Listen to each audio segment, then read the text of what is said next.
திருப்பாடல்கள். திருப்பாடல் 14. கடவுள் இல்லை என அறிவெளிகள் தம் உள்ளத்தில் சொல்லிக் கொள்கின்றனர். அவர்கள் சீர்கட்டு அருவருப்பான செயல்களில் ஈடுபடுகின்றனர். நல்லது செய்வார் எவருமே இல்லை. ஆண்டவர் விண்ணகத்தினின்று மானிடரை உற்று நோக்குகின்றார்.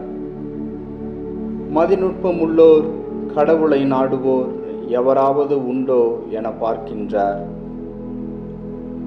எல்லோரும் நெறி பிறழ்ந்தனர், ஒருமிக்க கெட்டுப் போயினர். நல்லது செய்வார் யாரும் இல்லை, ஒருவர் கூட இல்லை. தீங்கிழைக்கும் யாவரும் அறிவை இழந்து விட்டார்களோ? உணவை விழுங்குவது போல் என் மக்களை விழுங்க பார்க்கிறார்களே. அவர்கள் ஆண்டவரை நோக்கி மன்றாடுவதுமில்லை. அவர்கள் அஞ்சி நடுங்குவர். ஏனெனில் கடவுள் நேர்மையாளரின் வழிமரபோடு இருக்கின்றார். எளியோரின் திட்டத்தை அவர்கள் தோல்வியுறச் செய்கின்றார்கள். ஆனால் ஆண்டவர் எளியோர்க்கு அடைக்கலமாயிருக்கின்றார்.